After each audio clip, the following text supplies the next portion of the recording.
Hello friends, good morning.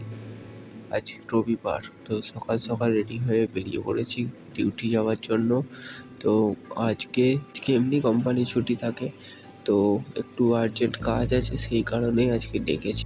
আজকে 11টা থেকে 4টে অবধি ডিউটি দিতে হবে। ঘর থেকে টিফিন নিয়ে এসেছিলাম, আর টিফিনে নিয়ে এসেছিলাম ভাত, শাক ভাজা, ডাল, আলু ভাজা, কুমড়ো ভাজা, আর মাছ ভাজা, আর মাছের ডিম ভাজা। তো যাই হোক, খেয়ে দিয়ে 5 মিনিট রেস্ট নিলাম, নিয়ে আবার কাজে লেগে যাব।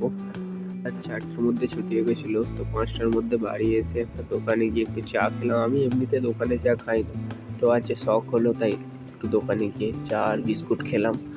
আর বিকালে চাটা বেশ দারুণ লাগলো খেতে। তো চলো বন্ধুরা, আজকের ভিডিওটা এই পর্যন্তই। আর তোমরা আমার পাশে থেকো, আমাকে সাপোর্ট করো। আর এদিকে দেখো, মিষ্টিকে রেডি করিয়ে দিচ্ছি। মিষ্টির খুব ঘুম পেয়েছে, মিষ্টি তো খেতেই চাইছিল না, তাই কোনো রকমে খেয়েছে, এখনো গালে রেখে দিয়েছে, আর ঘুমে খালি শুয়ে পড়ছে। তো যাই হোক, রেডি করে দিলাম।